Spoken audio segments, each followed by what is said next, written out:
everyone, and welcome to Indie Hangout. I am Neumatix. You may know me over on YouTube or over on Twitch if you add an extra X at the end.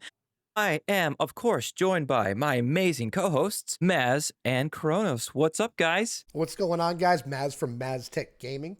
MazTech Gaming over on YouTube, MazTech_gaming on Twitch, and now MazTech_gaming VODs on YouTube as well. What's going on, everybody? Kronos here. You can find me over on YouTube and Twitch at OSOKKronos. Nice. All right, guys. Do you know what this episode is? Do you know what episode it is? It is episode 18. We're adults. We're getting there. We're adults now. There.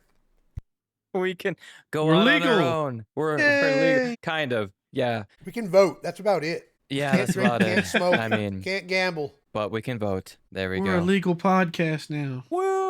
Barely No, that's legal. awesome. Yeah, that's awesome. So we hit the good old 18, and in today's episode, we're gonna be talking some SaaS. We're gonna get some SaaS out there, and SaaS We as get in sassy. This is going to be good. We gonna get sassy. software as a service. And I'm saying it's going to be good because this is a topic that Maz has brought up quite a few times. Yeah.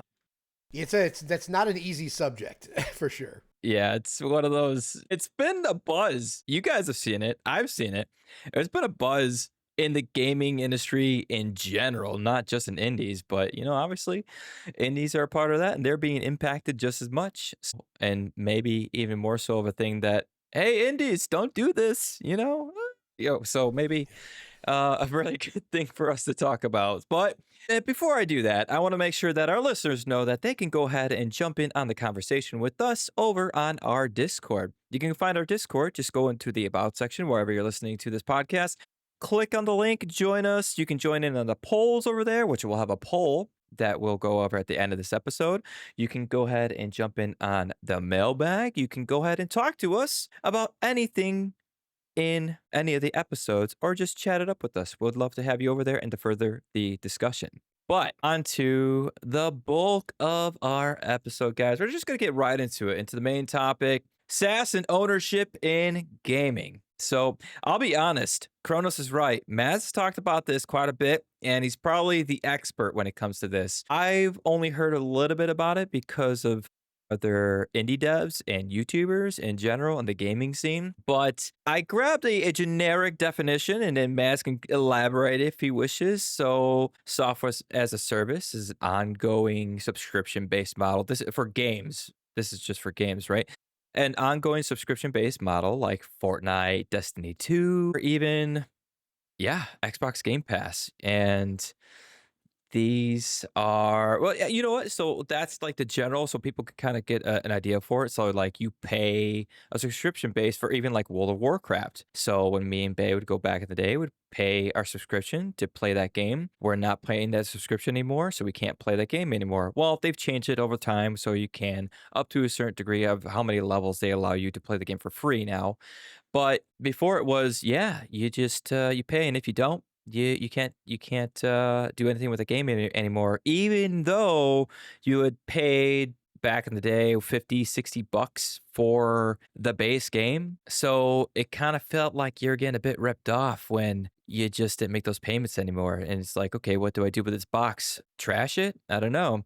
But in general, this is becoming a bigger deal in the gaming industry as a whole, with other games popping up with this dynamic of having a SaaS as a thing, and then the studio deciding to, or the publisher shutting it down, and people looking at them like, what the hell? I bought this game and now I can't do anything with it. So, but yeah, anyways, that's a very short synopsis of that. But Maz, would you care to dive in a bit more? I hate SaaS, but at the same time, I sell. I've been selling it for years as a marketer, as a professional. But there's a little bit of a difference there. That's not going anywhere. And one of the reasons why I brought this up to you guys initially offline was, and I know that you guys listen to, there is a podcast out there, and one of the friends of the show, the Ferret 64. It's actually probably one of my favorite podcasts. And he does definitely get into a lot of news in the gaming industry. And he's been talking a lot about games being delisted, like Anthem and whatnot. And it's not just like World of Warcraft. It's games that are only solely online, right? That you pay for the game. Like for instance, with Destiny, you're not necessarily paying to play it online. You're playing the game for free. You're paying for the expansion packs. You're paying for the DLC, but then everything else is online.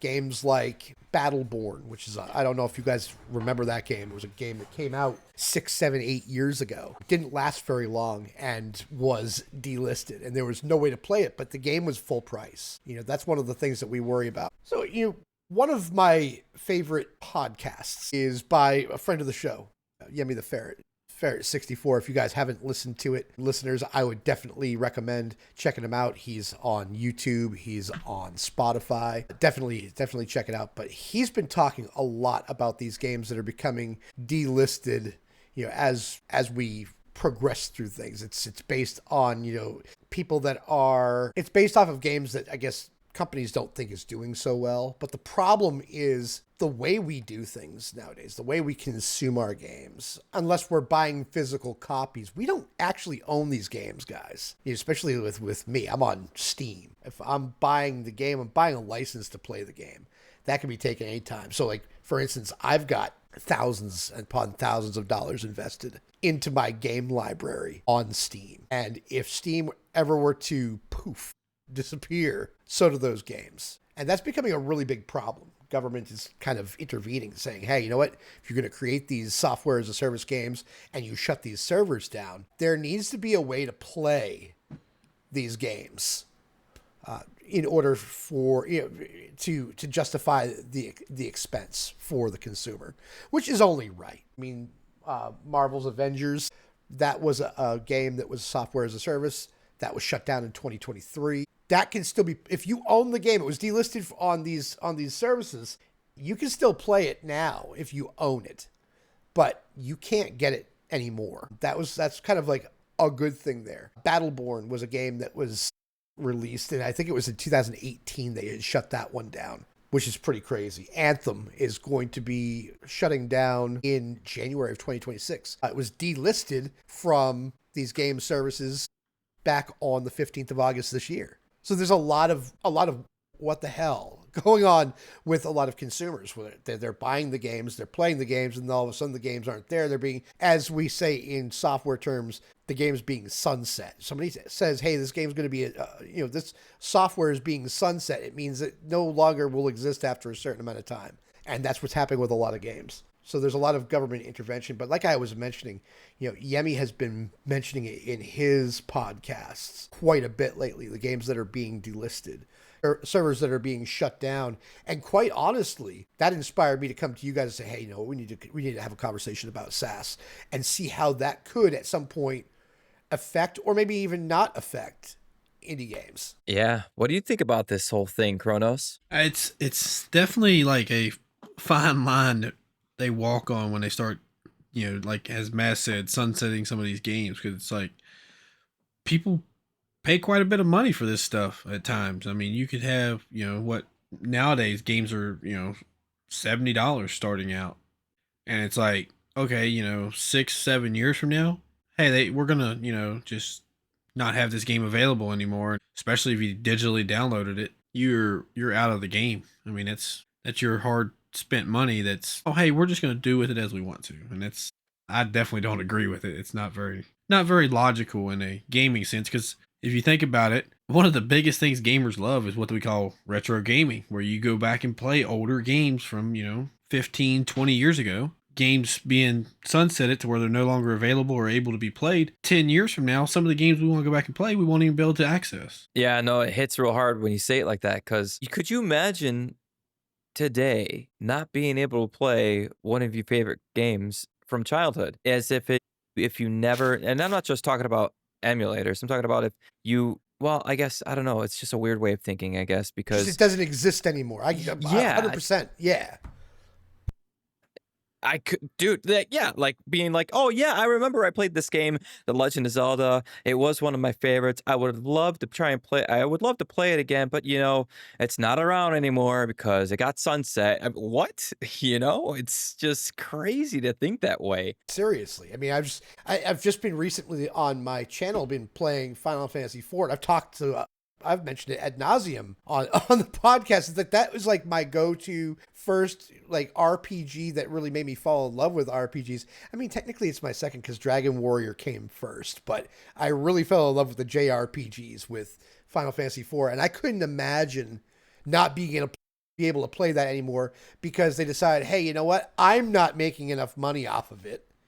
Despite the millions of dollars I made off the people previously, I'm just going to go ahead and get rid of it. Yeah, and there was a little statistic put out that 33% of AAA devs now work on live service titles. But the good news is indies are dipping in for the longevity. Indie titles are more than likely going to be that one-time buy and you're done. You have it. You don't have to worry about it going away. Unless, like you said, you buy that game on Steam, and what if Steam decides, yeah, okay, bye, and just gone along with your entire library? Who'd be crying? Yemi. I think we'd all be crying, man. I mean, that's a huge Yeah. investment for something we don't own. I mean, if you read the fine print, there are going to be people listening to this. Of course we own the games. No. The only time you own a game is if you have the physical copy because you actually physically own it. But you own a license to play it. And a license can be taken away, unfortunately. Yeah.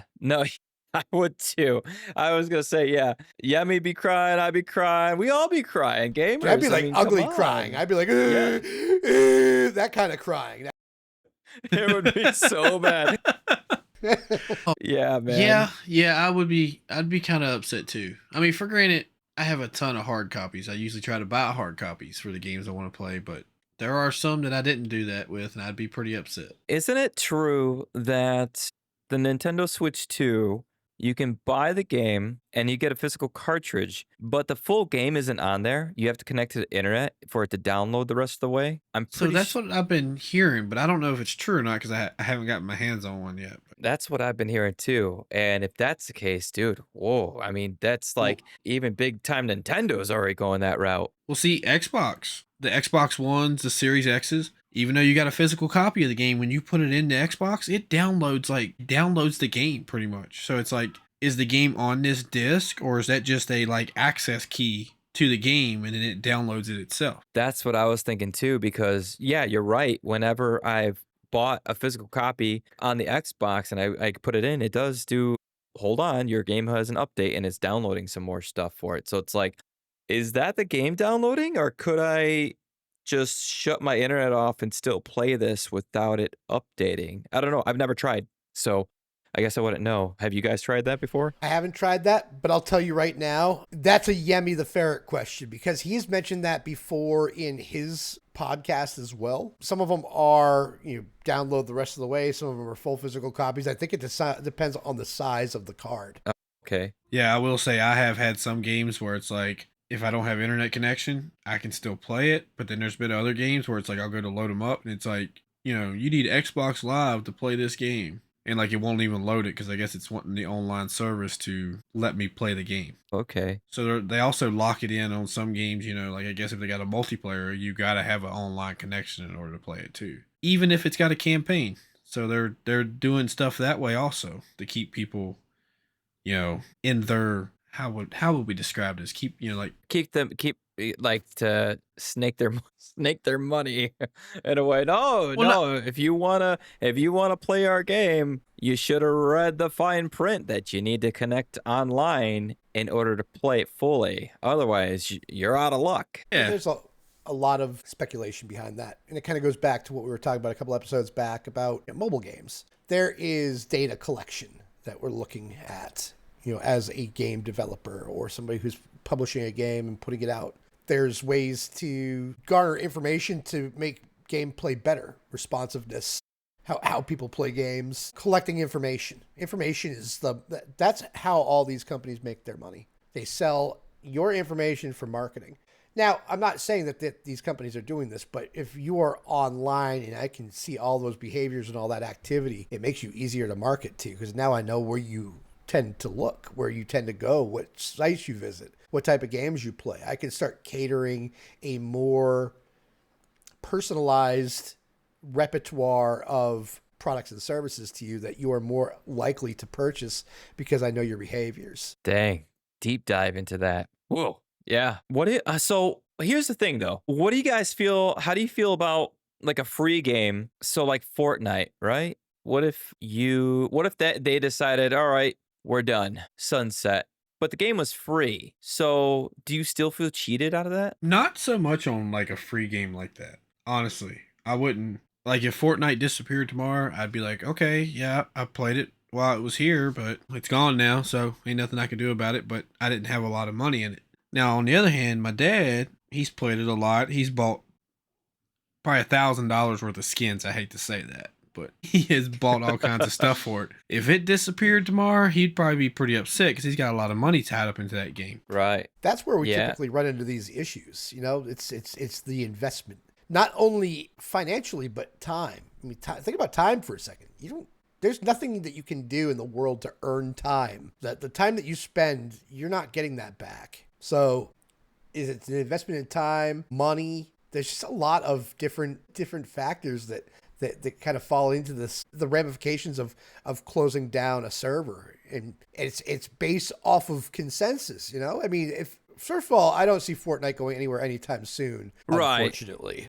But I mean, I'll stay impartial to it, right? But you know, there's as long as there is, you know, with the business model, we kind of go back to what we're talking about, the online connectivity, ongoing revenue and monetization, right? Microtransactions, live services, skins, to your point there, Kronos, subscription services, player retention, you know, online features like leaderboards, seasonal events, multiplayer modes. We keep them online. People are naturally competitive, right? They see that. And things like, you know, Marvel's Avengers prioritize multiplayer, even if solo was available, because the leaderboards push people to be more competitive, and to be more competitive, sometimes you gotta pay to play, right? And so that is going to push more monetization. Game design. And that's what I was kind of talking about before. Core multiplayer gameplay, different ways to monetize, just different ways to see how people are playing, get behaviors. So it all kind of ties into this. And while these two things that I just kind of mentioned are overwhelmingly prevalent on Fortnite, that's not going anywhere. And I know you're using Fortnite just as an example, but Yeah. if there's not enough of that to a specific company that decides, hey, this is where we need to be profitable, they'll pull the plug. They won't think twice about it, because this is unfortunately, when we're talking double AAA businesses, this is I eat first, and if you enjoy the game as well, fantastic. Yeah, unfortunately. So I think a prime example of this happening, well, like a real event that happened to me, was the game Realm Royale. So love that game. I have tons of recordings of it. I had a lot of fun playing it. So me, my wife, and a lot of my subscriber base played that game together, had a good time, right? But it wasn't up to par when it came to Fortnite and the other battle royales. So, but you know, for the company, it didn't matter how much the player enjoyed the game. It wasn't competitive enough to keep up with the others. So instead of trying to update it or make it better, they made bad moves and put their money more into, I think, the game Paladins instead, which was doing obviously well. And they pulled the plug on Realm Royale, you know, and eventually like, okay, we're sunsetting that. So no matter how much I love that game, I can't go back and play it anymore. That's no longer a thing. And I think that's like the big thing is like I spent money on that game and now I can never play it again. So it has directly happened to me where I would have loved instead, where a lot of gamers are coming across with this kind of situation, is they wish that the developer would at least leave it up with no online option. So, and even like, could you imagine? So, Realm Royale is no longer existing right now, but what if they brought it back, but they gave the opportunity for you to host your own server on it? So, if I wanted to do what I used to do, do tournaments on that, and it would be like a tournament of 20 plus people. And like, what if I could still do that? Or if I had the following to have everyone come back, hey, for old time's sake, let's go play this again. That would be awesome. But you can't because devs don't care. They're like, no, no, no, we got our money from you and it wasn't working out. So you got enough time in there. Yeah, yeah. All those skins you bought too. Yeah, that's fine. It's fine. We got that money and you had fun, right? Okay, cool. No worries. Bye. So it kind of sucks, you know? I mean, have you guys had anything impact you directly? Me personally, no, I can't think. Actually, yeah, I take that back. There was one game that they closed down that I really enjoyed playing, and it was like an indie game. On actually, now that I think about it, it was called Happy Wars. It was on the Xbox, and it was like a little like a, just arena battle game, and you just had to try and destroy the crystal in the other team's base. And I spent hours grinding on that game, like climbing, like Matt said, climbing leaderboards and everything. And there were still thousands of people playing it, and then they just shut it down because there wasn't a lot of new players coming in, is what they said. I'm like, you could have just updated the game, maybe added some new stuff in, and let the older people still keep playing it, you know? Yeah. How about you, Miss? Any stories to tell? Actually, no. It's pretty funny that I have not run into anything like that right now. I hear horror stories about it all the time, especially people that are dumping thousands and thousands of dollars into it. One thing that actually I kind of like have an experience in reverse. When I found out that because I always wanted to play Marvel's Avengers, I never really got into it in time. And when I found out they were getting rid of the game, they were delisting it and sunsetting it. As long as you owned it before it was delisted, then you could still play the solo game. You can still play it solo. And I do have it. Here we are, 2 years later, still haven't played it, but I can download it and I can play it because I own it. Well, I'm sorry, I own the license, but it's given me the opportunity to try it out, but I won't be able to play it multiplayer. And honestly, I think multiplayer was really what people wanted and were enjoyed the multiplayer more than the single player experience. Plus, that's where they were making their money. They weren't making money off the solo. Right. Yeah. And I mean, all this has been brought up too, and it just reminds me. Literally, last episode, Kronos, you had mentioned that you were just talking about, it's kind of funny. You look back, and can you think of all the stuff that we grinded for in games that we don't play anymore, right? I think you were talking about, I think Farm Simulator and like all the things and stuff you grinded for, and obviously you don't play that game anymore or the one you had played because it's over 10 years old, and obviously you're playing the new one instead. That was FS. Yeah. So, and it's kind of a similar situation, but here's the deal: is like you could go back to that if you really, really wanted to. If you really wanted to, you could probably go back to that. You probably wouldn't have to save anymore, but it's still an option to go play that game again. But, it's kind of like a reality check with these types of games that do run as SaaS, and there is no going back. That though for the ones that get sunset, there is no going. Like I could like all it makes me think of is like World of Warcraft for example, right? I mean, it's not going anywhere anytime soon. All the hours upon hours that I spent playing that game, grinding for the different mounts you can get. I remember playing that game and following the route to try and get the time lost proto Drake. I remember it so well, and I remember the damn name of the mount because of how much time I spent trying to get it. And I never did get it, but I got a different I got a different mount that I spent way more time grinding for, doing dailies. And I swear to God, I think it took me like 2 months or so to finally get that mount. And it's like situations like that to look back on after the fact. If they decide Blizzard's like, yep, okay, you know what? We're done. It's been a long ride, and that's it. See you, folks. And to look back and be like, I can never go back and look at all of my accomplishments on that game. We made fun of that a little bit too. The last episode was like, oh, look at this awesome accomplishment I did. And some people might, laugh about it, whatever, but it's cool because we did it, we know what it took to get that. And it's like never being able to show those things off to our gamer friends because it's completely gone. Man, it just like hits me like goosebumps. Like, ugh, I don't like it. Definitely an advantage of being a streamer that saves their VODs or somebody who creates content for those games, because those you can never make more videos of that. So you can have that for posterity. You just can't play it again. Yeah. So, listeners, start recording your stuff. All right. Become a streamer. Become a Become a content streamer. creator. Easy fix, guys. Nostalgia on tap. Oh. So, just a little fun fact. I actually found it on the Xbox app. I had 7 days, 13 hours, and 58 minutes of playtime in Farm Simulator 15. Damn. Wow, dude. So, I mean, like, yeah, that wasn't 7 days straight, but that's still, what, 60 some hours of playing that game? Was it 7 days? A week is 168 hours.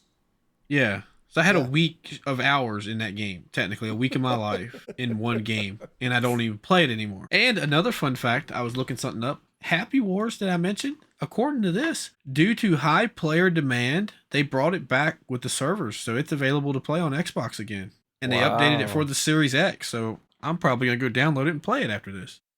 Wow, dude.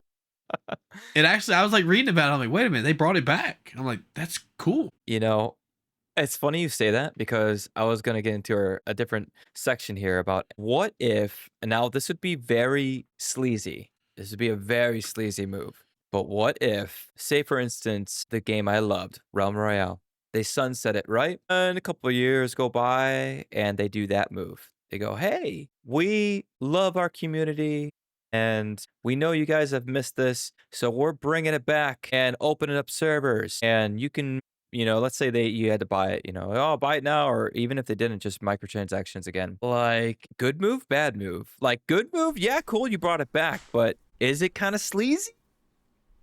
It I don't know. depends.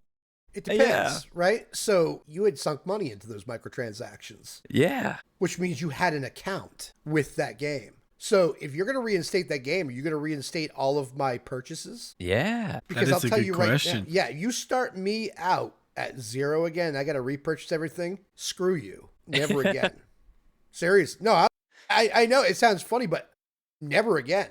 I mean, I already feel like because you took that down, I already feel like you burned me. And see what happens when you decide, oh, it's not making enough money for me. I mean, I feel like you owe me that if you're going to bring it Yeah. back. Absolutely, dude. 100%.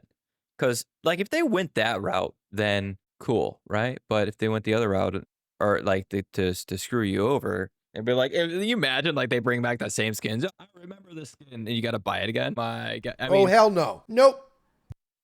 you would think that they would be smart enough not to do that, but I sometimes question if some, at least publishers, are because they would try and push that envelope, We're like, just try it. Just try it. And if we get backlash, then we'll pull back, right? You know, I hate to sound like a jerk, but I really feel like with a lot of these companies, because it really is, and you feel it with a lot of them, it's money first and then entertainment, whatever. It's going to be entertaining enough that we make money. Yeah. But I have a feeling like if they were to do something like that, these games, these developers, these publishers, I feel like would change it enough to be like, well, it's a new game. Yeah, you're 100% right. I think they would too. They try and push the envelope. Well, no, it's a new game, Yeah, and try. Yeah, it's not Realm that way. Royale. It's Realm Remastered or reimagined. Yeah, some crappy, cop out. yeah, I could see them do that. You say that. I almost feel like it's probably been done or at least attempted. I could imagine, but Sure. it's these things, just talking about it, these things that pop in my head. The question, I'm like, whoa, would this happen? Well, would we feel about it this way, that way? I do, however, feel, because we've been talking about it's, specifically to AA and AAA games. I don't feel like indie developers really have too much to worry about with this because, well, I mean, you're a developer. You have your own game that you're currently developing, and among some other ones, I'm sure. Yeah. Do you have the financial backing to start a server farm so you can do a software as a service game? No, definitely not. Yeah. So I think that by default, I'm not saying, hey, oh, I guess you're poor, new, because we're talking like I'm so poor. Right. This is like hundreds of thousands of dollars, if not millions of dollars, to create these server farms. It's not a small undertaking. And these developers, these publishing companies that run these server farms, they know what they have to be making each month to cover their nut, because there is a monthly upkeep and maintenance for all of these servers. And that's why it's money first, because if less and less people are playing that game, well, guess what's not changing? those maintenance costs, those upgrade costs, the replacement costs. I just don't think it's economically viable for a lot of these indie developers to be making SaaS type games, or games that have a monthly subscription, which is why you have the smaller ones that try to do that. The ones that the indie developers that are a little bit money hungry, they're probably gravitating more towards mobile games, right? And that's more towards monetization even still than software as a service or any type of server, unless you want to do like P2P, which that's never a stable type of option when it comes to multiplayer. Nor is it. Right. I don't even think you can really monetize that either, because you don't own any type of P2P servers or anything like that. But what I constantly not worry about, but wonder. We saw it with Deliver at All Costs. Who's the publisher for Deliver at All Costs, if you guys remember? Konami.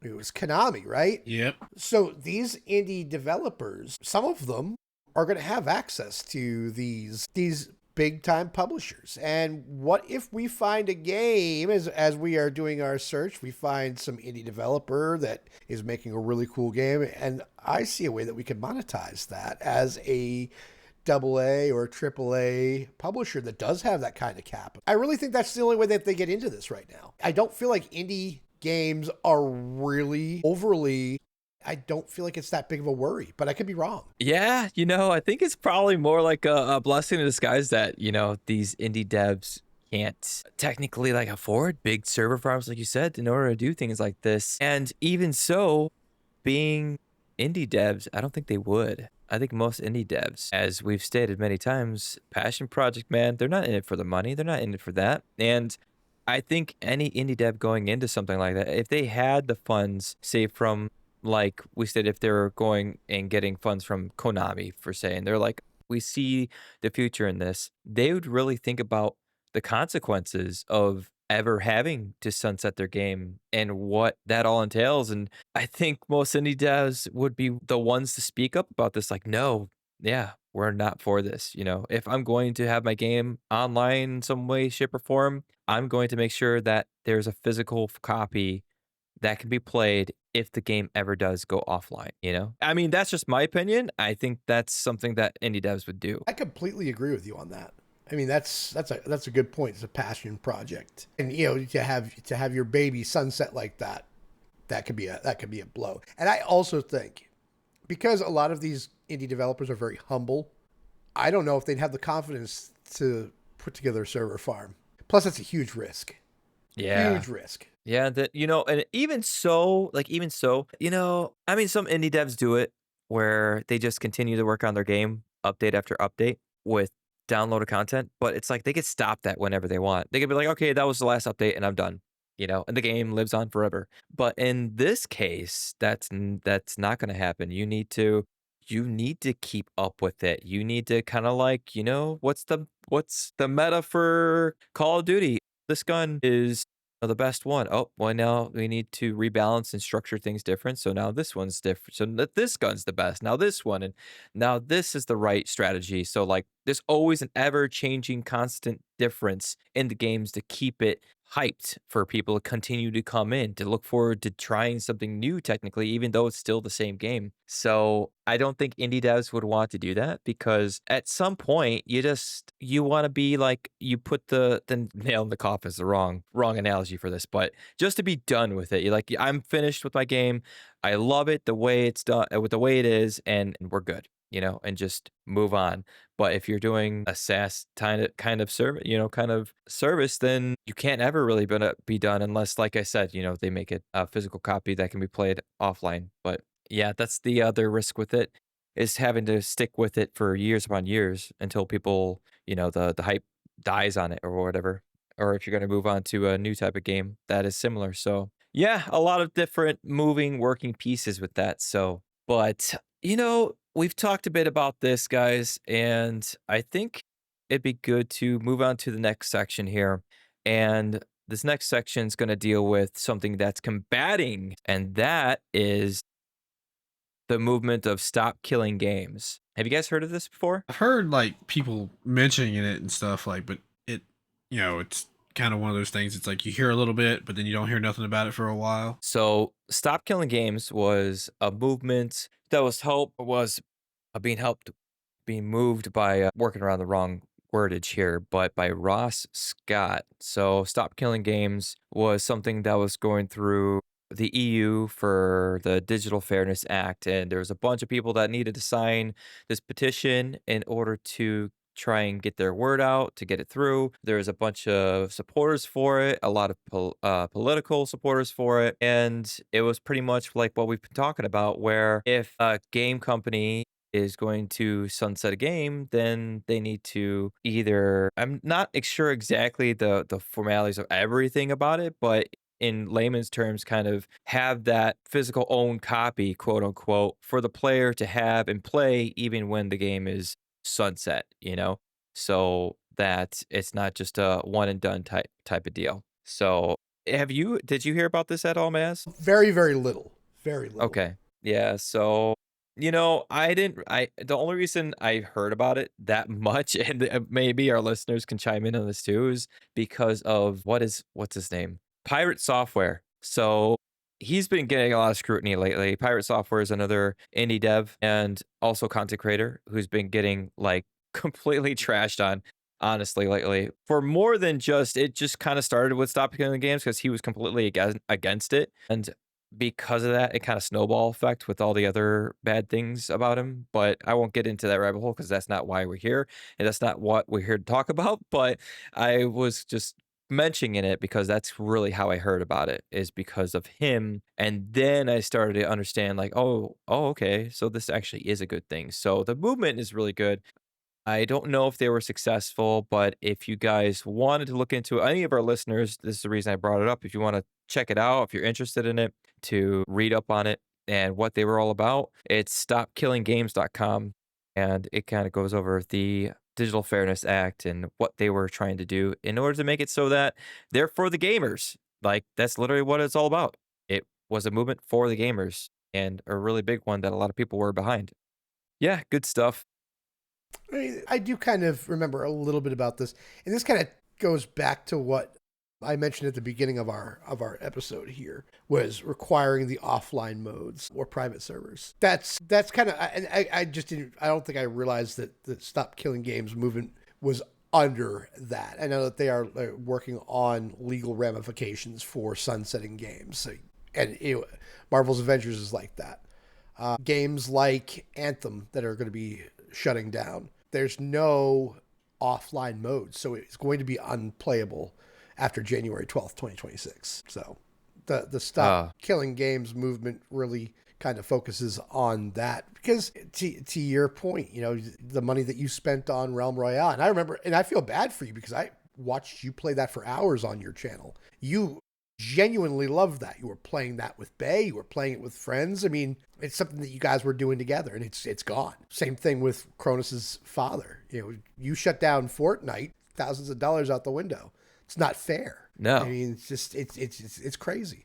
But yeah, offering offline modes, private servers, consumer rights protection, game preservation, goes back to what you were saying. Could you imagine if I couldn't play Zelda anymore? Game preservation. There's lots of really good points and protections that are in that movement. Yeah, which is crazy, dude, to think about all the legal stuff that is going up the pipeline when it comes to games. And, maybe one episode we can kind of get into that if we really wanted to. I don't think that's really too much of a hype thing to talk about, but every now and then it's kind of fun just to throw things out there, listeners, if they didn't know about, especially this being one of them. And it's just because it's new technology, technically, like with all these different things coming out. And it's like, how it is, like the laws can't keep up with the new technology that's coming out. And so these events are going to happen, and then these movements are going to happen, and then these, things are going to have to, have a solution one way or the other. And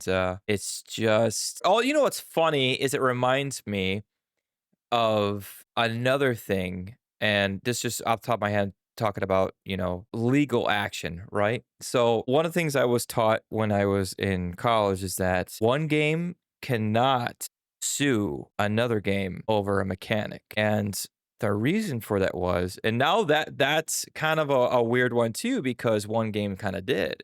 They didn't get sued, but they kind of put a wall, a barrier behind them, like, oh, no one can use this mechanic. Which one was it? You know the mechanic, the Shadow of Mordor or something like that. Miss Nemesis. Nemesis. Okay, yeah. Uh, So go ahead, Cronus. I was gonna say Power World and Pokemon on the petting your pals mechanic. Pokemon sued them over it, and they actually had to remove it from the game. Yeah, so that's crazy because, like, technically, I think now. I did they have to remove it because Pokemon, or yeah, Pokemon won, or did they remove it because they just wanted to be done with it and they just wanted to settle? So I think it was like Pokemon was pretty much gonna win because Okay. somehow they had legal rights to the petting your like creature mechanic. Cause dude, that's so crazy. So like, anyways, so I got off on a little tangent, and this is why. So when I was in school, I was told no gaming company can sue another gaming company over a mechanic, right? And the reason for that is because it would start to create a monopoly. And could you imagine if Nintendo came out and they're like, yeah, the whole mechanic of Mario becoming invincible when he grabs a star, no one else can use that ever. No, we own that. Could you imagine no one else used it? Or even something as simple as 2D platformer. No, we made the 2D platformer. No one else can make 2D platformers because we own the rights to that. Do you know how many games would have been lost that we play nowadays? Do you know how many things that we would have never gotten if that was allowed for mechanics to be sued over? It would have been Yeah. ridiculous. This so Yeah, I much mean, though with the Nemesis is more than a mechanic. It's an entire engine. It's a system, right? Warner Brothers owns the patent to it. Okay. Here's what pisses me off about that. They're not using it. Yeah, It's dude. an absolutely incredible system. Yeah. If you guys haven't played Shadow of Mordor, it is absolutely crazy. It's put into the orc system, the captains, the overlords, and they have a hierarchy. You fight these guys, and it can be anybody. It could be just a regular grunt orc in it. And if that guy kills you out of a group of, Jesus, 3 dozen people that are attacking you at the same time, that particular orc that got you gets promoted, right? And they continue to go up, and they can have underlings under them. They can get extra protection. They can go and attack other orcs to move up in their hierarchy. It is an incredible system, and it's not being used. But Yeah. the patent runs out August 11th, 2036. And here we are at the time of recording, August 2025. So good news, guys. Just under 11 years until we can maybe get another game with the Nemesis system. Man. But that's a little bit different than the mechanics you're talking about. So I can understand them suing them because that is an engine and an absolute different type of process that is not like a regular run of the mill, like saying, hey, you know what? We own 2D. You can't use 2D. You can't use parallaxes in your game. You can't use invincibility in your game. This is a completely different animal. You really have to go out of your way to completely try to duplicate something like this. Right. It's not just like one simple one line mechanic. It's a multitude of Correct. different things put together to create something greater than just a simple mechanic, And I would Yeah. say that it is probably even partially its own coding language too. But it's like, I don't know. I mean, this is completely off subject and a little bit on a tangent, but it's what got me, obviously a bit on subject because talking about SaaS. But like, you imagine if that wasn't behind a patent, how many other game developers could be using that? And what games are we missing out on right now that could be made with that system? But we will never know. We will never know because a company is a bit selfish about keeping it to themselves and not That doing anything is with it. right, exactly. And that is the reason why I'm like, they're not using it. It's like, use the damn thing. It is probably one of the most, in my opinion, one of the most, if not the most impressive process I've ever seen in games. It is just so intuitive. It is so randomized. Like, if the three of us play the game at the same pace, side by side by side, we're not going to have the same captains like with the orcs. We're not going to have the same hierarchy. We're not going to have the same logs in place for different keeps or holds or anything like that.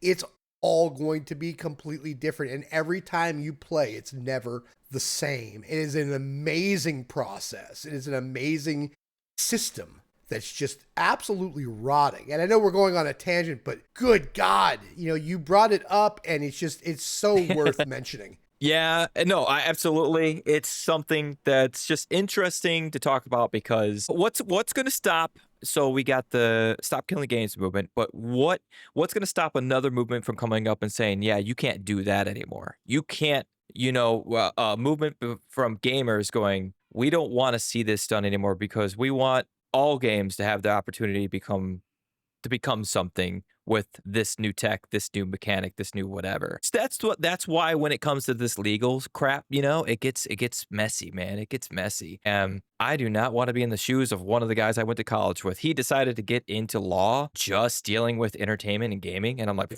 good luck, dude. That's Yeah, no, nuts. good luck. Yeah. Especially it's just scary, man, when you start, and that's why if you ever hear about one studio suing another one, or it's technically really, it's probably just a publisher suing because, they're the ones trying to get their money's worth. And most of the time, I can't speak for all of them, but yeah, it's scary. Gamers, when they're in the trenches with this kind of stuff and they hear stuff like that going on, they get a little scared. Like, I don't know about that. I don't know if they sue them over this and win. What does that look for the landscape of gaming now? So it's just in general. It's the same thing for SaaS. What's the landscape of gaming look like if this continues to go on? So, how you feel about that, Kronos? I mean, I haven't let you. Me and Maz kind of stole the floor. We haven't let you speak up about it. Do you have a? Yeah, sorry, man. So yeah, I mean, like if you get too technical with it and they start, putting patents on individual little mechanics, like it could honestly, it's scary to think it could ruin the future of gaming. Because, like you said, studios might start getting scared to create something because it's like, well, it's kind of like this game. We don't want to deal with that, or well, they already said that you can't do this in your game, so we got to take all this out, and that just kind of ruins the idea we had for a game. And you could lose so many games. Like think if Halo or Bungie had patented like the FPS stuff back in the early 2000s. Like, oh well, hey, we're just gonna hurry up and take this before anybody else does. You wouldn't have Call of Duties, you wouldn't have Battlefields, you wouldn't have like I'm drawing a blank on shooters right now. This is not normal. But yeah, like you wouldn't have none of these games because like they would all be getting sued over the first person mechanic that Halo used back in the day. For granted, like I said, like if they had decided to try and patent it instead of like Doom and stuff like that. Yeah, man. And then Go ahead. I should just say, for example, say the guy that created Stardew Valley, if he decided to just one day say, hey, you know what, I'm gonna patent this idea of like I don't know exactly how the game plays, but like if he patented the idea of the mechanic behind how the game works, then all these other games that would be coming out that might be like it. I mean, how many indie games could that ruin that are already in development? Oh, dude. Oh, absolutely. You make such a good point here. Imagine, dude, if they did that, if Harvest Moon. So the whole reason Stardew Valley came about was because of Harvest Moon. The makers of Harvest Moon, Natsume, I think it was. You imagine they were just like, yeah, we're going to patent this so no one else could do the mechanics that are within this game. And with growing plants and stuff like that and harvesting them and blah, blah, blah, right? Then Stardew would never exist. We would never have the gem of a game it is, It's scary to think about, and just kind of tying our tangent back into SaaS. It kind of puts in perspective now, as we've been talking, and I've been thinking about it, is that does this change the landscape of gaming for SaaS games? Like, are we not going to see as many come out now because publishers, developers don't want to deal with possibly having to have set their servers to be, or not servers, I should say, but set that game available offline. I don't know. The landscapes. We'll absolutely have those still. I mean, because Yeah. the thing is, I'm going to make my money right up front. They take these servers down when it stops making money, right? I mean, these guys are making money hand over fist, not only on the initial purchases of the game itself, but some of them, I mean, I love this game, Final Fantasy 14, but I got to pay $40 for the base game or $40 every time a DLC comes out, like a new chapter. But it's just only every couple of years, which is okay. And if you skip any of the DLCs and you get to that, like the latest DLC, the $40 will buy all the DLCs and catch you up, which is pretty cool. But I got to pay that every time. So if I'm doing this from the beginning, I'm $160 in the hole already. Then I get the amazing privilege and honor of paying $15 a month just to turn the game on, right? And then I can get all kinds of, you have these guys that will kind of give you extra storage in the game. And you get, I think, 2 of them for free, but for like $3 a month more, not just for $3 more, $3 a month more. You can have more storage space. So what happens when you pull the rug out from that? I'm screwed, but guess what? These companies, Square Enix, they've made bank off of that. Absolute bank off of that. And that's one of those games kind of like Fortnite and kind of like, World of Warcraft and maybe even ESO. That's not going anywhere. But a lot of these games, Anthem made their money. They're just not making the money anymore. Still running black. I mean, I guarantee you it's not a red running game at all. Same thing with Marvel's Avengers. They made their money, just they weren't making the money enough anymore. So I don't think this will deter them at all. And, if I can do just the bare minimum that you can play it offline, well, fine. You know what? I made my $60-$70. And, I might not be getting my microtransactions anymore, but at the same time, I've made my money. So I don't think this will deter them at all. What do you think, Kronos? No, actually, I don't think they're going to go away anytime soon because, just as Maz said, the companies are still going to make their money. And a lot of companies are starting to do, like, with games like the newer Modern Warfares for Call of Duty, you can buy, or Halo Infinite also, you buy the campaign, which you can access at any time now. I do like that they did that. But the multiplayer is a, service that's ongoing. It's a free-to-play. It's, they update it regularly. They're still making money like that, but as soon as they decide to shut down them multiplayer servers, that whole aspect of the game is gone. But you still have that campaign to play, and I'm wondering if companies are starting to do that more as a gray area to if the stop killing games movement takes off, and where it's like, okay, hey, you can't fully remove this game because people are paying for it. They're like, okay, well, hey, we removed the part that they don't pay for, but we left the part that they did pay for. And I think companies are still going to keep pushing those type of games out until it gets to the point where maybe it does get a little too hot on them for legal reasons, that they're like, okay, we're not going to do this. We're going to just release a full game. People can play it as long as they want. If we shut the servers down, you can still play this offline. And I miss the good old days of System Link, where it hooked the Xboxes together and you could play each other. It was none of this man, if they shut down Xbox Live, we can't play anymore. No, we can hook the games together, play them offline, and still keep playing. I think games need to get back to that instead of relying too much on the internet. I love that you brought that up because in my head, before you said it, I was like, all right, you heard it here, guys. SaaS isn't going away, but we can always go back to old school ways and hook the consoles up together and play together that way. Come on. But then, come on, Maz. But then how do I make money? Come on, Maz. But how do I make money then? I don't know. But like you DLC. said, you made that initial money off of the sale of the game. So make another game. You want people to play it? Make another game. No, that's so 1995. Hey, come on. Call of Duty does it. Yeah. And they also, hey, for $25, here's our maps that we made 30 years ago. Dude, for real. Now, a funny thing new is that we were talking earlier about servers getting shut down and stuff, right? Yeah. And the game's no longer playable. Some fans are starting to take that into their own hands. Oh. So there was a movement for the Halo 3 servers, right? Back in the day. Oh, yeah. So a group of guys got together called Project Sunrise because, it's the opposite of sunset. And They used old Xbox 360 consoles that they collected over like 2 years and made them run as servers for Halo 3 on the original Xbox 360. So you can hook your 360 up to the internet right now, load up Halo 3, and play online servers. And Wow. the best part is, there are more people trying to play on their 360s on the old servers than there are people playing on the Master Chief Collection in the Halo 3. That's crazy, dude. Man, are you sure it wasn't like an indie dev behind that? You know? No, it was a group of fans that just like, hey, we want to play like we used to. And they literally just got together and figured out how to do it.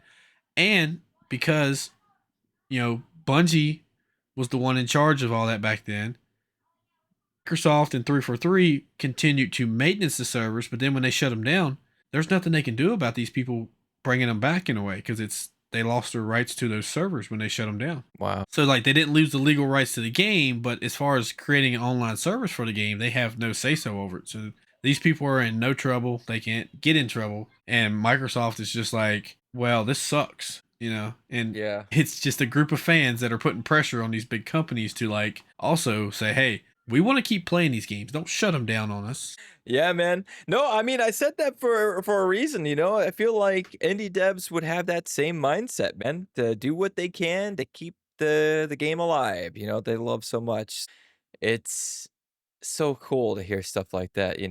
Gamers, man, we do crazy things to keep playing the games we love. And I think there's a lot of similarities between, hardcore gamers and indie devs just trying to do the right thing, when it comes to these things in general. Yeah, I think that is a good amount of talk about SaaS, about indies doing their own thing and just letting the players buy one-time purchase of their games and play it out the way it's supposed to be, like the good old times, like the Nintendo 64 days, like the GameCube days, like, you know, before Steam, let's be honest, or multiplayer in general. But I think it's safe to say we can move on to our next section.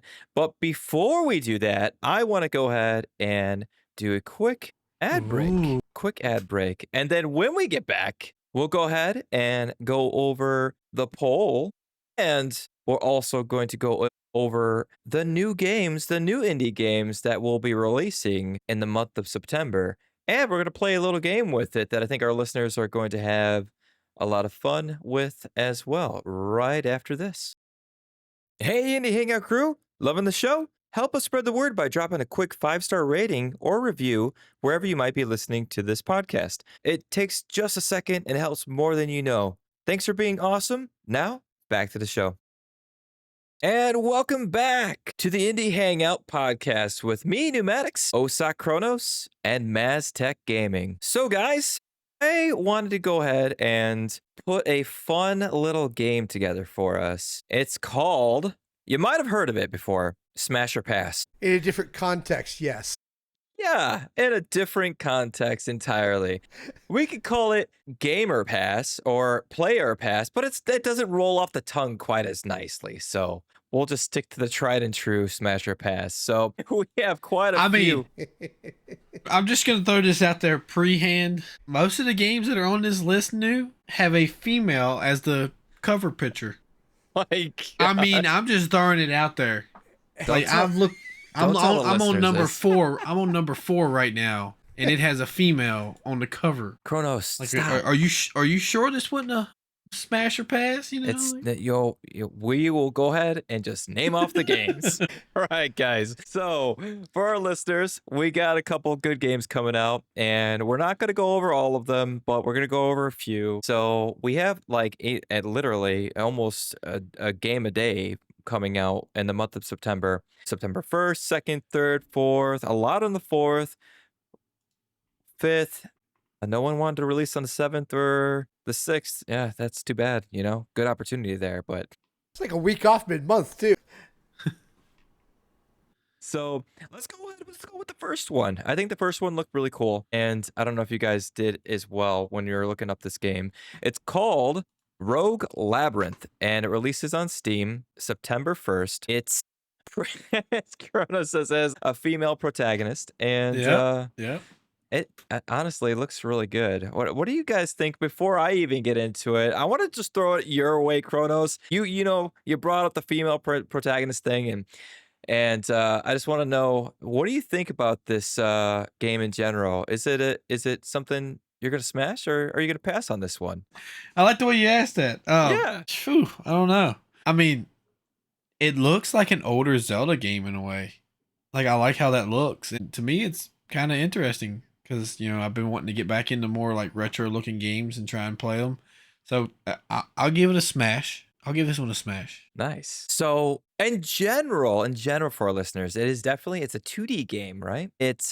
Here's the description for it. Fight through the ranks in a monster-filled labyrinth created by an egocentric billionaire colonist. Make friends or enemies with rivals, employees, fans, and monsters to improve your abilities. The crowd wants a show, so hype them up in this roguelike narrative adventure. Dude, what is up with these roguelites? There's so many of them. But I It's mean, it's that's the flavor of the month, bro, or the flavor of the year, really. It really is. honestly, I was looking at this game and I'm looking at the artwork. Some of it's like, oh, okay, it's all right. I think uh, month of September. I mean, my busy schedule. Yeah, I'll smash. I'll smash. I'll play this one. It's looking good, honestly. I mean, look at that. It looks like a lot of fun. You're in this little labyrinth fighting off enemies, things going crazy. It kind of reminds me of that other game that you played before, Maz. Kind of like it's almost like a bullet hell in a way, but Relic Abyss. yeah. Yeah, and that's what I'm thinking about here as well. And Yeah. I'm also thinking at the same time, I've played a bunch of roguelites lately, including a reverse bullet hell with Deadly Days Road Trip, which I thought was pretty cool too. They all are that 2D top-down pixel art. This one's a little, this one is pixel art, but it's a higher resolution pixel art than some of the other ones that I've played. I mean, it would be weird for me to pass on this when I've been smashing all those other roguelites, right? So I'll definitely give this one a roll in the smash head. I'm trying to behave. It's just not working out. I can tell. You I can settled tell. down. You settled out. This is a Down, PG boy. rated episode, okay, guys? Come on. Down, boy. I mean, if we go off of that, we can tell what type Maz goes for. I do like my rogues. I like them light. Oh man, we're having too much fun with this, guys. I will say though, like roguelite and roguelikes, they're nice because you're almost never gonna get the same playthrough. Yeah, definitely. Procedural. I think procedural coding is the way to go. It keeps And things fresh. I think that's why so many companies are starting to do it because, like you said, it keeps the game fresh. So it's constantly keeping players going back through it, and they don't have to release as much content. Just like the Spell Brigade that I played, like it's the same type of playstyle, but like you can get different attributes for your spells, and then you can combine them with another type of attribute when you level them up so much. Well, as you're playing, you get different cards that give you different abilities. So like you'll never have the same playthrough twice. And all they gotta do is add in like one element every update every couple months, and people are just like, okay, hey, this is so many new options to try out. Let's go do it. Absolutely. I completely agree with you on that, Kronos. And on top of all that, like I was playing on my channel just recently, High on Life, fighting this enemy. So the first enemy in the game, the first boss in the game, Torg 9. And it took me a couple times to get the pattern down, right? But then once I got the pattern down, she got her butt kicked. And that kind of smashes in a bad way, right? Smashes your replay value. Because now I got the pattern down.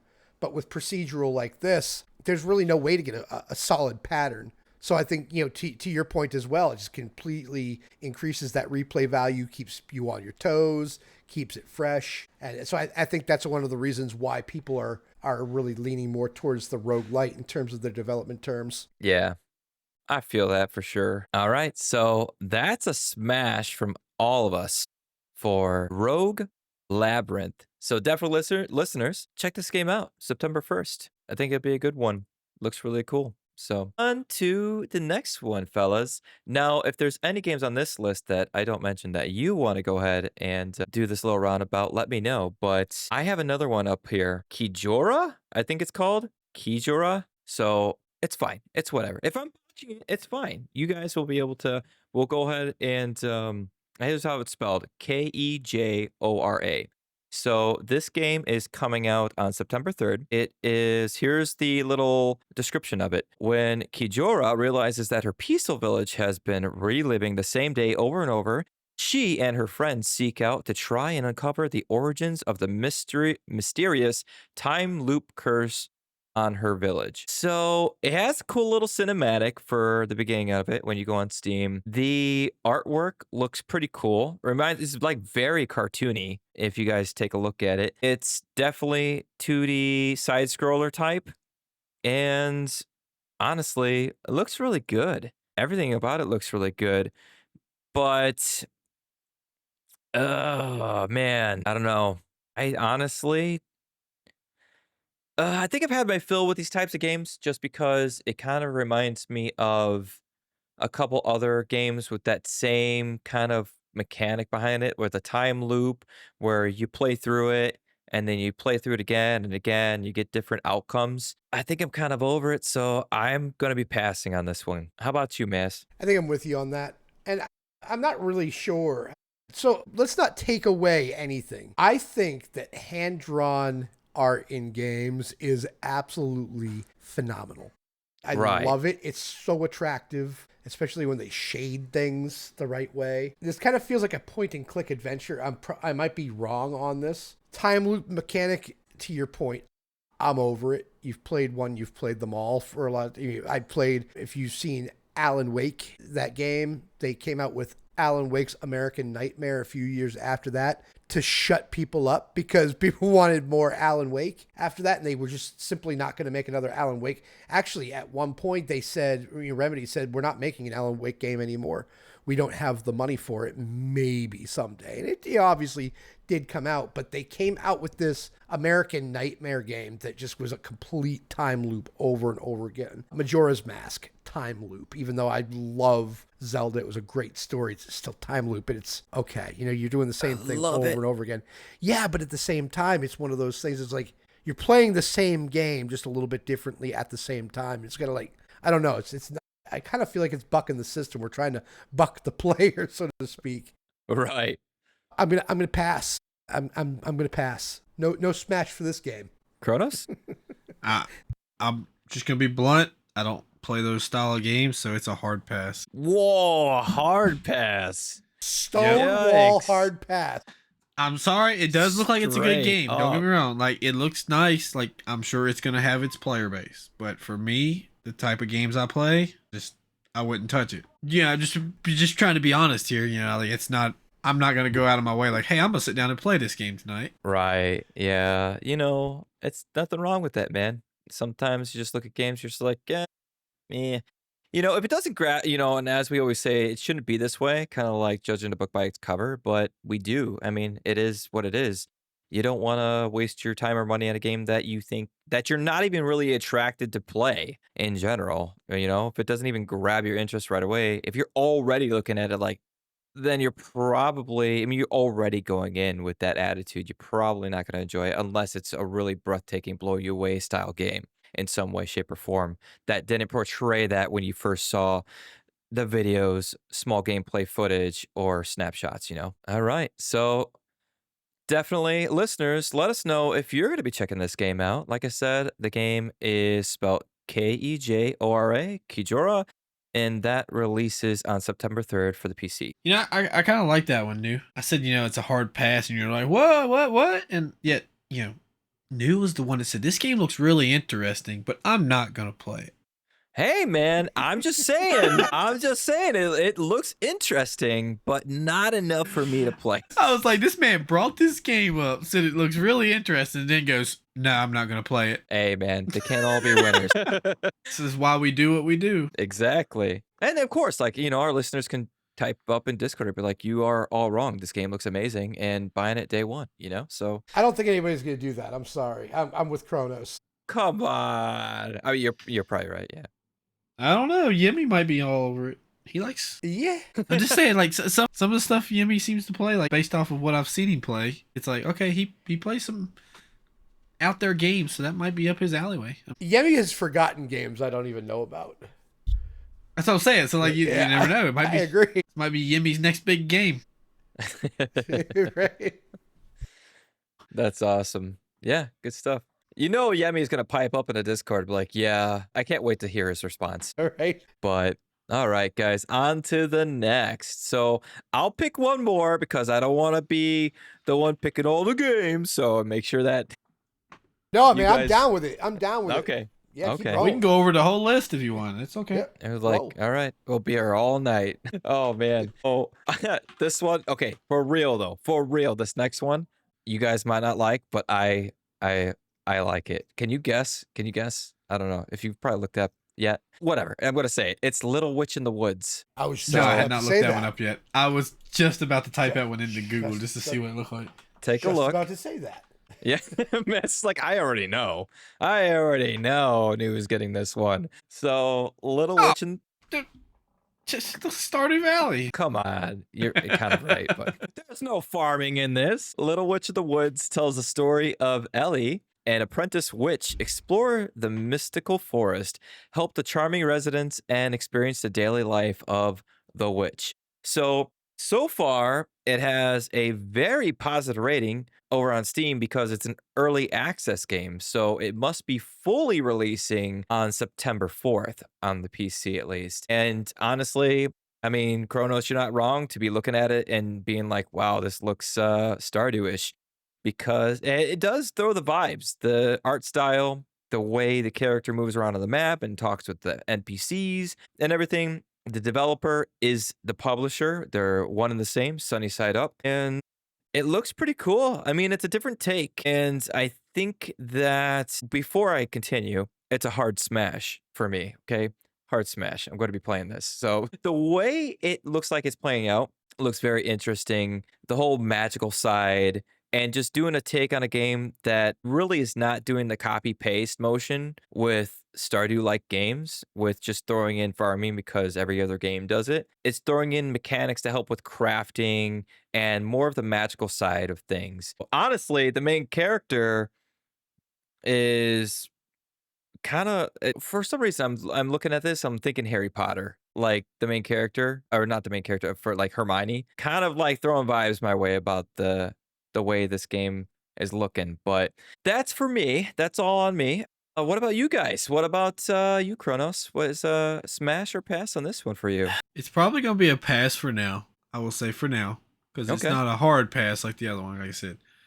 Because I mean, this is one of those ones I would maybe pick up eventually and play it a little bit, try it out if I remember about it, or if I'm looking through Steam one day and I'm like, or Xbox, it's like, oh, I'm gonna try this out. So it could turn into a game that's like hard pass, or it could turn into like, oh yeah, I smashed that game. Nice. What do you think about the art style? You digging it? I really like it. I like the it's got just enough pixelation to it that it makes it look like retro, but it also keeps a more crisp, cleaner style like a newer game would have too. So it's Right.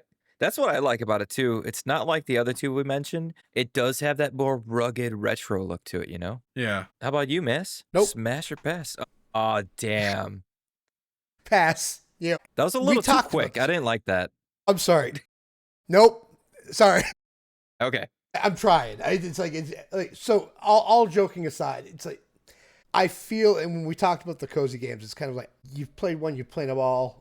I like that they didn't do the copy and pasting, to your point, the no fishing thing, but I just feel like they are too common these days, and I like games that have consequences to it. When not Stardew, when Neumatix and Sky first came out, you died and it didn't matter. You just get your stuff. It's right there. Like, you don't lose anything.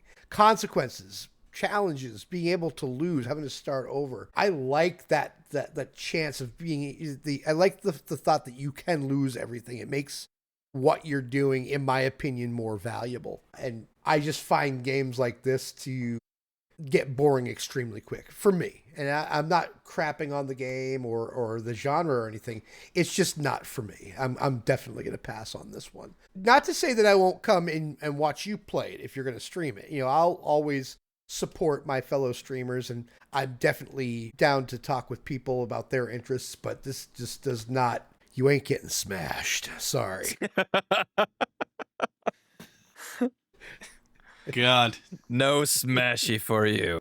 Hard I'm passing trying from so Maz. hard. I'm trying so hard to behave with the pass or smash. You simmer down. No, it's good, Okay. man. So I got one off of this list here new, and I think, it's not our forte, but I think in the spirit of what Maz wants us to do, we need to play it. It's called Karma the Dark World, and looking at it, it looks frightening. Man, I'm don't like, do this some of to these me. pictures I'm seeing, like just looking at the picture was like kind of creeping me out. Oh. And Don't, Kronos. I feel like October would be the perfect time to play this game. And since Maz is challenging us to, the scary game October thing. Shocktober, baby. I mean, like, look, hold on. I'm gonna just send it to you guys in Discord. But look at this picture and tell me that this doesn't give you the creeps just looking at it. For granted, our viewers can't see it. My God, no. Okay, yeah, anyone, for our listeners, definitely just go ahead and go to Steam and look this game up, Karma, The Dark World. And any of the images, just take a glance and you'll understand my disgust with the image Kronos shared. I mean, like, that just looks like, like I said, I'm sitting here looking at it, like, I got goosebumps on my arm. I'm like, could you imagine lights out playing that in the dark and just seeing some of this stuff? Yeah. Maz gonna be like, yeah, no worries. Yeah, that's actually, I'm thinking this Whatever. this just made it to my Shocktober list. So it's a smash from you? Yeah, I'll smash this. I'll smash this anytime. I mean, yes, I'll play it. I'm sorry, seeing that image I sent you and then you saying I'd smash this anytime. If they could see what we're looking at, I mean, Was it wrong that I was looking at it when I said that? Should I not have been looking at it? It's good. I wouldn't have it any other way, Maz. But me personally, just because I want to start getting into more games like this, I'd give it a smash. So I'll go ahead. Do you want to read the description to it real quick for the listeners? I don't even have the description pulled up. You got it? Dang it. Yeah. So yeah, I'll read it up for them. It's Karma the Dark World is a first-person cinematic psychological thriller set in a dystopian world where Leviathan Corporation is omnipresent. The year is 1984. The place is East Germany, and things are not quite what they seem. It's got some very positive reviews so far as well. Believe it's been in early access because it's saying that this actually released, and I could be reading it incorrectly or on the wrong one, March 2025. That's weird, huh? Yeah. I am seeing that. It says buy it now, and it's available for $25. Well, you know what? I screwed up then, I guess. So Who cares? We found a good one. Yeah. Okay, hey, so y'all want to hear something funny? Just side note, but we can leave it in because, this is just weird how gaming works at times. It says, this game is similar to other games you played. You know how Steam says that? Yeah. Halo, the Master Chief Collection. Yeah, I mean, that's just because of what you play. Mine says Resident Evil 7 and Village. Well, see, I could get that, but I also play like Repo. I play Lethal Company. I even have Dead by Daylight downloaded. Like, they're all horror games. But why is it saying that Halo is the game similar to this one? I'm like, what similarities do they have? What, you don't see the similarities, man? I mean, it's all right there. Oh, man. In the spirit of sharing, I've got one as well. All right.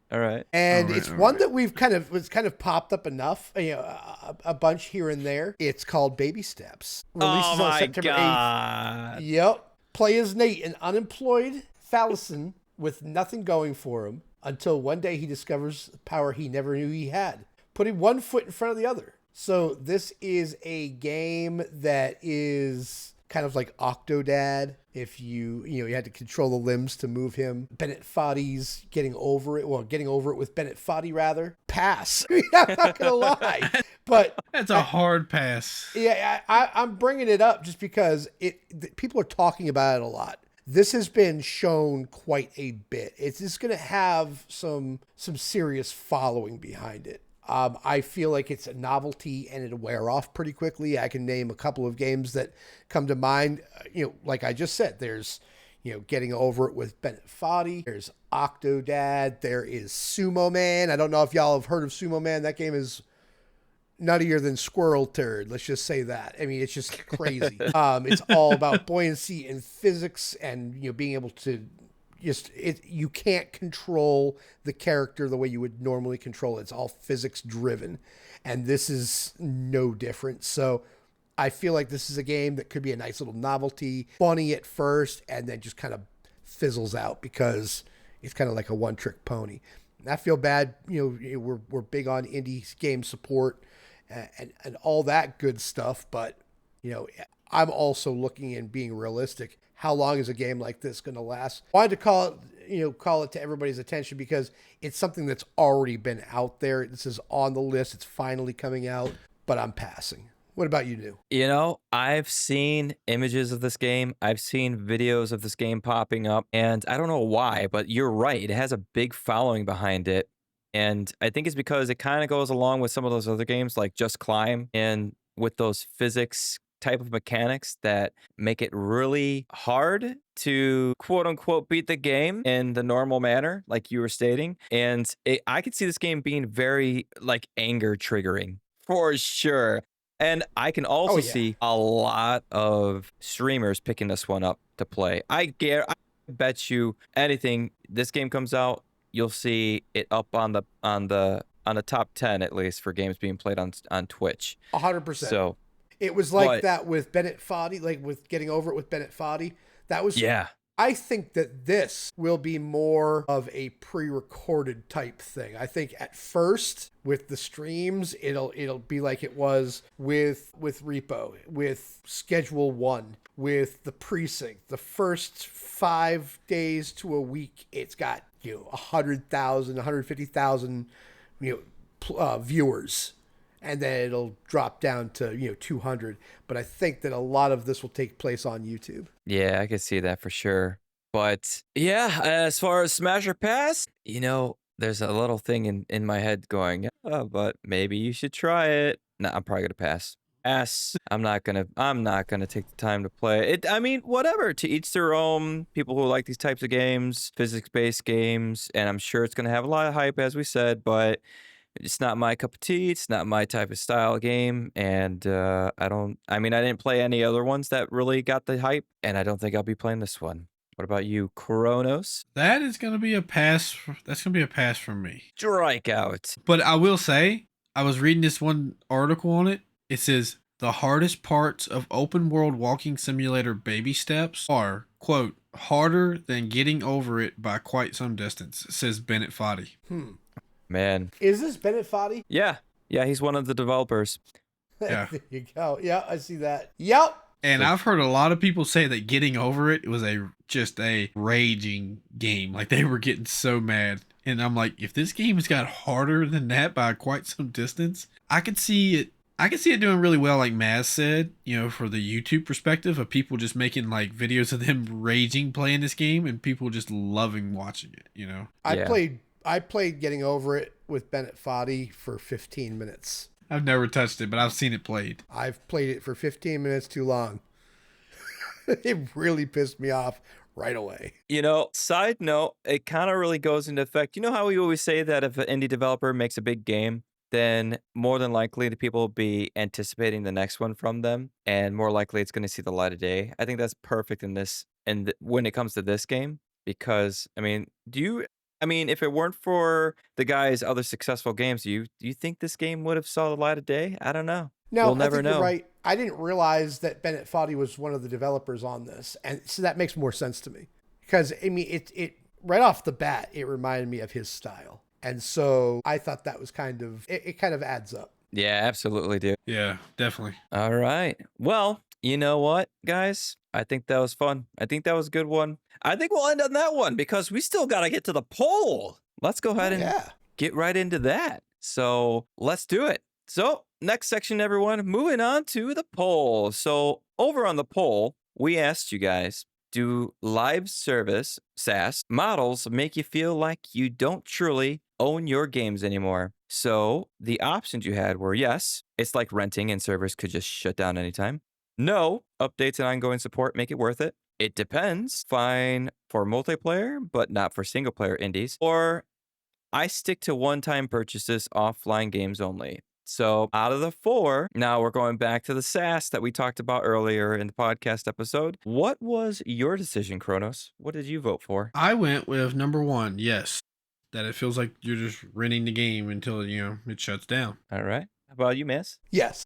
And of course, echo chamber here. I voted yes as well. So, but that surprisingly was not the 100% consensus between everyone who voted. So 75% of the votes went to yes, and 25% of the votes went to I stick to one-time purchases. Well, over there, and I think we all kind of agreed with what we talked about earlier in the episode, how we feel about it. I think that kind of serves as our answer and our explanation for everything leading up to this poll. And over in Discord, we had a couple people pipe up as per usual. The amazing Yemi the Fair, and of course the wonderful Nilet both chimed in on this one. Nilet goes, I don't do live service. The model in general makes me sick. Dang, man. Nilet. He's right. He's right. Always with the punches. Yeah.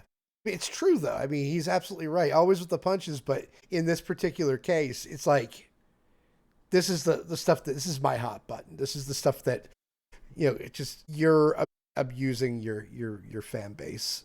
And I get the whole software as a service, but the question here, it's a poll, but this really isn't kind of an opinion if you stop and think about it. Do live service models make you feel like you don't truly own your games anymore? Well, yeah, because we don't truly own our games anymore. Unless you have the physical copy, you do not own that game whatsoever. That's the problem. Yeah. But whether you stick to your one-time purchases and you don't believe and do that live services, that's fine. But live services is still it should still make you feel one way or the other. Yeah, for sure, man. And yeah, you can't blame Nilet for saying what he said.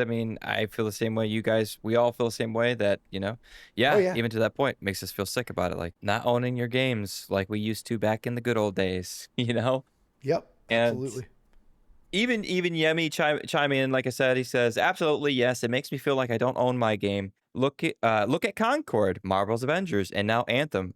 2 out of the 3 games that we've talked about tonight are in that sentence right there. They can take your game away whenever they feel like it and shut the whole thing down. I don't buy too many live service games, but the ones I've bought feel like they could shut down any day. Well, besides Helldivers 2, but that's a rare case. And funny enough, even Nilet chimed in and he goes, yeah, I feel like Helldivers might have an expiration date too. And, kind of a little back and forth there in the Discord with that one. So honestly, yeah, it sucks too, when these it sucks knowing that such a good game comes across that you play and you love, but always having that aching feeling like, any day they could just be like, pull the plug. But yeah, that's about it for that. So thank you so much, everyone, for voting in on that poll with us. We really do appreciate it. And we know that you guys appreciate having your voices be heard and helping us further the discussion when it comes to stuff like this. So if you want to, go ahead and vote on the polls. Like I said in the beginning of the podcast, I'll mention it once more. If you want to join the Discord to vote on the polls with us, go ahead and go into wherever you're listening to this podcast, open up the About section, click on the link, and jump in there with us. We'd love to have you there. All right, guys, that's it. I think we covered everything. We covered a lot of good games. We covered a lot of great topics, a lot of things that I think will leave people scratching their heads a bit like, I never thought about it that way, So it was fun. It was a lot of fun tonight. And we all, I know, speaking for all of us, we all really hope that you guys enjoyed it as much as we did for our listeners. So, but other than that, I want to remind everyone who's listening that even if this is your second time or your first time listening, we release episodes every Thursday at 5 a.m. Central Time, 6 a.m. Eastern Time. And until next time, we will talk to you guys later. Bye. That's a wrap. See you later.